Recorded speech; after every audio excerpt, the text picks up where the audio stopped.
ಹರೇ ಕೃಷ್ಣ.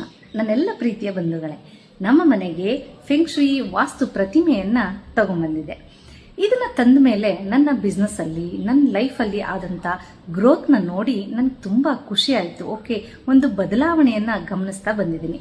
ಹಾಗಾಗಿ ನಾವು ಒಳಿತನ್ನ ಪಡ್ಕೊಂಡ್ಮೇಲೆ ನನ್ನ ಪ್ರೀತಿ ಪಾತ್ರರಿಗೂ ಇದನ್ನೆಲ್ಲ ತಿಳಿಸ್ಬೇಕು ಅನ್ನೋ ಕಾರಣಕ್ಕೆ ಈ ಒಂದು ವಿಡಿಯೋನ ಮಾಡ್ತಾ ಇದ್ದೀನಿ. ನನ್ಗೆ ಹೌದು ಇದು ಒಳ್ಳೇದಿದೆ ಅಂತ ಅನ್ಸಿದ ಕಾರಣಕ್ಕೆ ನಾನು ನಿಮ್ಗೆ ತಿಳಿಸ್ತಾ ಇದ್ದೀನಿ. ಫೆಂಗ್ ಶೂಯಿ ವಾಸ್ತು ಪ್ರತಿಮೆಯನ್ನ ತರೋದ್ರಿಂದ ಹಲವಾರು ಲಾಭಗಳನ್ನ ಪಡ್ಕೋಬಹುದು. ಅದರಲ್ಲಿ ನಾನು ತಗೊಂಡ್ಬಂದಿದ್ದು ಚಿನ್ನದ ಕುದುರೆ.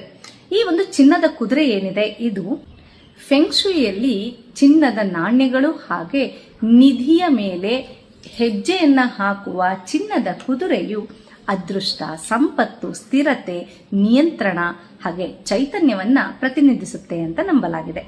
ಇದನ್ನ ನಿಮ್ಮ ಮನೆಯಲ್ಲಿ ಅಥವಾ ಕಚೇರಿ